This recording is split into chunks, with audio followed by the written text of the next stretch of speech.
ideas of good and bad are just a certain level of prejudice against life. What we think is absolutely good at a certain time in limited understanding of our existence at that time, later on it will become very bad. There are 1,000 examples like this, because today there is recorded history and we know what's happened in the last centuries or millennia. Now we know, for example, because right now the world is kind of conscious about this.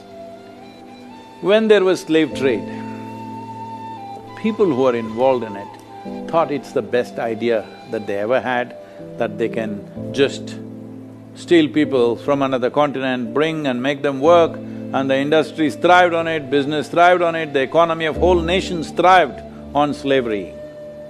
But today we are looking back and horrified as to how human beings could have done this. We must understand slave trade or racism was not practiced by one or two individuals whose statues we want to pull down. Entire societies were involved in this, because at that time they thought it's a good idea. So it's very important that we don't get lost in what we think is good or what we think is bad.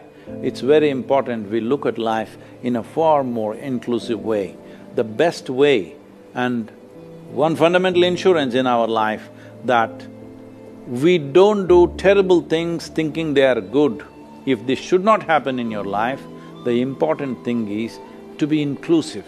To be inclusive means whoever is dearest to you in your life, whether it's your child, your spouse, your parents, or your God or whatever is most precious to you, see everybody that way. This is inclusiveness. If you're inclusive like this, the chances of you doing something terribly wrong against life itself, thinking it's good, will be over. Unless you are so criminal in your head that you intentionally do negative things to life, that's a different matter that needs to be dealt differently. But the problem with most human beings is they do terrible things thinking they are doing a good thing. That must be avoided, and that can be avoided by simply being inclusive.